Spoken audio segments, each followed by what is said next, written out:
ദക്ഷിണ കൈലാസമായ കൊട്ടിയൂർ മഹാദേവ ക്ഷേത്രം. പ്രകൃതിയും മനുഷ്യനും ദൈവവും ഒന്നാകുന്ന സ്ഥലം. ക്ഷേത്രത്തിന്റെ ചരിത്രം ദക്ഷയാഗവുമായി ബന്ധപ്പെട്ടിരിക്കുന്നു. ഹൈന്ദവ പുരാണമനുസരിച്ച് തന്റെ മകൾ ശിവനുമായുള്ള വിവാഹത്തിൽ തൃപ്തനാകാതെ ദക്ഷ പ്രജാപതി തന്റെ മകളായ സതീദേവിയും ശിവനെയും അറിയാതെ ഒരു സ്ഥലത്ത് ഒരു യാഗം നടത്താൻ തീരുമാനിച്ചു. ദക്ഷന്റെ ഈ ഉദ്ദേശം അറിയാതെ സതീദേവി യാഗഭൂമി സന്ദർശിച്ചു. പക്ഷേ സതിയുടെ പിതാവിൽ നിന്ന് അവൾ അപമാനിക്കപ്പെട്ടു.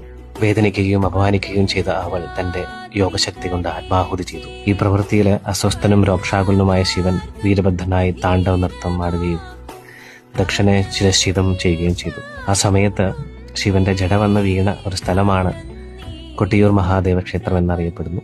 ദക്ഷയാഗം നടന്ന സ്ഥലമാണ് കൊട്ടിയൂരെന്നും ഒരു ഐതിഹ്യ കഥകൾ പറയുന്നുണ്ട്. ബാവലി നദിയുടെ എതിർത്തീരത്ത് അക്കരെ കൊട്ടിയൂർ, ഇക്കരെ കൊട്ടിയൂർ എന്ന 2 ക്ഷേത്രമുണ്ട്. മെയ് ജൂൺ മാസത്തിൽ വരുന്ന ക്ഷേത്രത്തിലെ വാർഷിക ഉത്സവമായ വൈശാഖ മഹോത്സവത്തിൽ